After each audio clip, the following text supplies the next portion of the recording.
আসসালামু আলাইকুম। সবাই কেমন আছেন? আশা করি সবাই ভালো আছেন।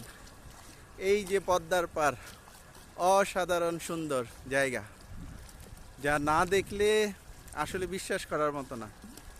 এত সুন্দর জায়গা, এত সুন্দর বাতাস, প্রকৃতি। আসলে আমরা ইট পাথরের শহরে থাকতে থাকতে আমরা প্রকৃতির যে সান্নিধ্যতা সেটাই ভুলে গেছি। প্রকৃতির মাঝে আসলে, প্রকৃতির কাছে থাকলে অনেক শান্তি। এটা আসলে বলে কয়ে বোঝানোর মতো না।